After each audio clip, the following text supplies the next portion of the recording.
Pelayanan publik di Indonesia terus bertransformasi menuju layanan yang lebih cepat, mudah, dan terintegrasi.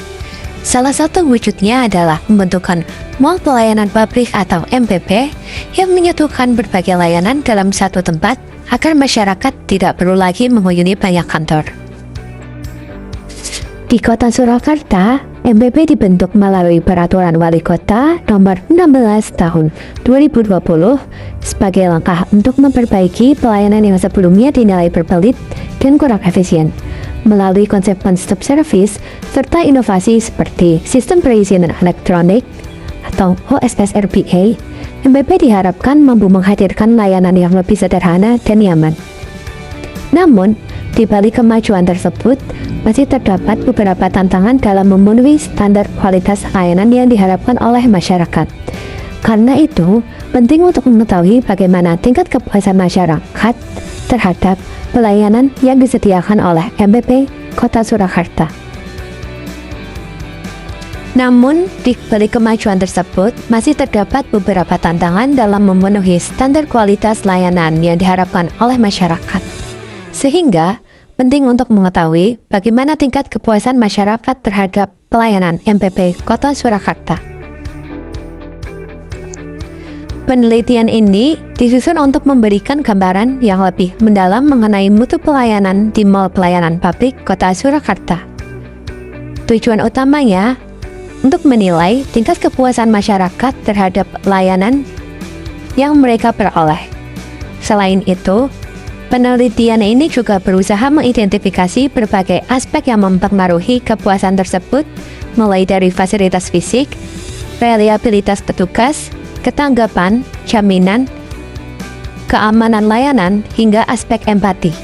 Melalui kajian ini, dapat terlihat bagaimana pelayanan yang sudah berjalan efektif, serta aspek-aspek apa saja yang masih memerlukan peningkatan agar pelayanan MPP semakin adaptif dan mampu memenuhi kebutuhan masyarakat. Metode penelitian. Yang pertama, jenis penelitian. Penelitian ini menggunakan pendekatan deskriptif kuantitatif. Pendekatan ini dipilih karena dapat memberikan gambaran yang jelas mengenai tingkat kepuasan masyarakat melalui pengolahan data numerik. Data diperoleh dari kuesioner yang diisi langsung oleh pengguna layanan di Mall Pelayanan Publik Kota Surakarta. Dengan metode ini, kami dapat mengukur persepsi masyarakat secara objektif dan melihat pola penilaian terhadap berbagai aspek pelayanan. Yang kedua, sifat penelitian. Sifat penelitian kami adalah deskriptif kuantitatif dengan pendekatan eksplanatif. Secara deskriptif, penelitian ini menggambarkan tingkat kepuasan masyarakat terhadap pelayanan satu pintu di MPP. Kemudian, secara eksplanatif, kami menjelaskan faktor-faktor yang mempengaruhi kepuasan tersebut berdasarkan 5 dimensi self-goal, yakni bukti fisik, keandalan, ketanggapan, jaminan, dan empati. Dengan sifat ini, penelitian tidak hanya menyorot kondisi pelayanan, tetapi juga menjelaskan mengapa kepuasan itu terbentuk. Yang ketiga, lokasi penelitian. Penelitian dilakukan di Mall Pelayanan Publik MPP Kota Surakarta yang berlokasi di Jalan Jenderal Sudirman, Nomor 5, Pasar Kliwon. MPP dipilih karena merupakan pusat pelayanan terpadu yang menyediakan berbagai layanan pemerintah dalam satu tempat. Lokasi ini juga menjadi representasi pelayanan publik modern, sehingga sangat relevan untuk menilai tingkat kepuasan masyarakat. Yang keempat, sumber data. Penelitian ini menggunakan data primer, yaitu data yang diperoleh langsung dari responden. Data dikumpulkan melalui penyebaran kuesioner kepada masyarakat yang sedang menggunakan layanan di MPP Surakarta. Pertanyaan dalam kuesioner mencakup indikator kualitas pelayanan seperti kecepatan, keramahan petugas, fasilitas, serta transparansi alur layanan. Yang kelima, populasi. Populasi penelitian adalah seluruh masyarakat yang datang dan menggunakan layanan di MPP Kota Surakarta. Mereka dipilih karena merupakan pihak yang benar-benar merasakan kualitas pelayanan, sehingga penilaiannya dapat mencerminkan kondisi pelayanan yang sebenarnya. Yang keenam, sampel dan teknik sampling. Karena jumlah populasi pengguna layanan tidak dapat ditentukan secara pasti, kami menggunakan rumus Lemy-Show untuk menghitung jumlah sampel. Rumus Lemy-Show adalah sebagai berikut.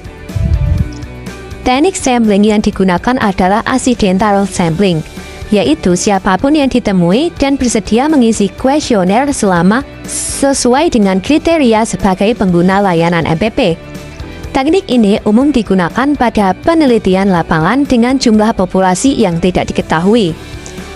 Yang ketujuh, teknik pengumpulan data. Data dikumpulkan menggunakan kuesioner tertutup berbasis skala Likert 5 poin.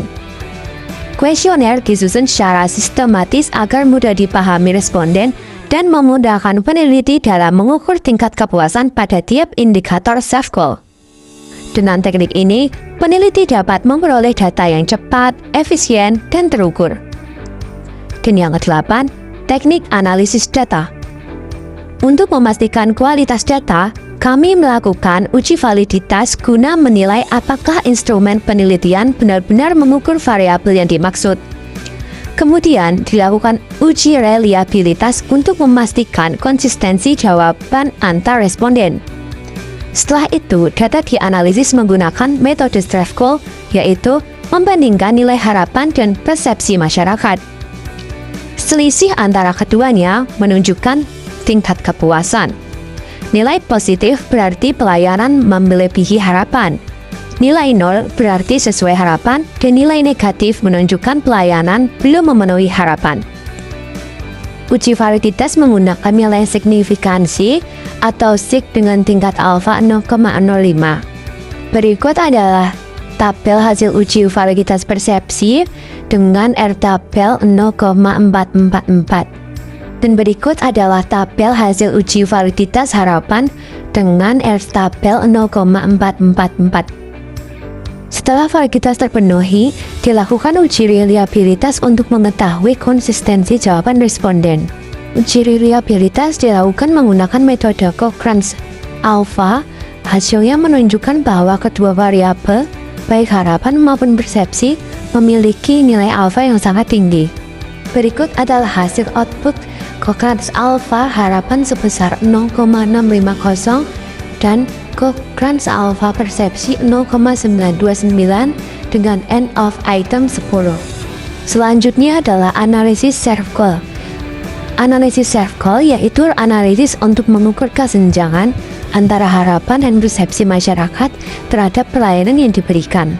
Metode ini mengelompokkan kualitas pelayanan menjadi 5 dimensi utama, yaitu bukti fisik, keandalan, daya tanggap, jaminan, dan empati. Yang pertama ada tangible atau bukti fisik. Dimensi ini mendapatkan gap plus 1 yang berarti fasilitas fisik MPP seperti ruang tunggu, kebersihan, dan peralatan pelayanan sudah sesuai bahkan sedikit melebihi harapan masyarakat. Lingkungan pelayanan dianggap bersih, nyaman, dan tertata. Yang kedua ada reliability atau keandalan. Dimensi ini menjadi yang paling unggul dengan gap plus 29. Hal ini menunjukkan bahwa layanan di MPP dinilai sangat akurat, tepat waktu, dan minim kesalahan. Masyarakat melihat keandalan petugas sebagai kekuatan utama pelayanan. Yang ketiga ada daya tanggap. Daya tanggap memiliki gap plus 4 menunjukkan bahwa masyarakat merasa petugas cukup merespon kebutuhan dan permintaan informasi. Meskipun tidak terlalu besar, nilai ini tetap menunjukkan persepsi positif terhadap kecepatan pelayanan. Yang keempat ada jaminan. Dimensi jaminan memperoleh gap negatif min 10. Artinya aspek jaminan dan rasa aman belum sepenuhnya memenuhi harapan masyarakat. Hal ini mencakup kemampuan petugas dalam menjelaskan informasi, sikap profesional, hingga keamanan data pribadi. Yang kelima ada empati. Empati juga mencatat gap negatif min 9, menandakan bahwa masyarakat merasa perhatian personal, keramahan, dan komunikasi petugas masih perlu ditingkatkan agar sesuai dengan ekspektasi mereka.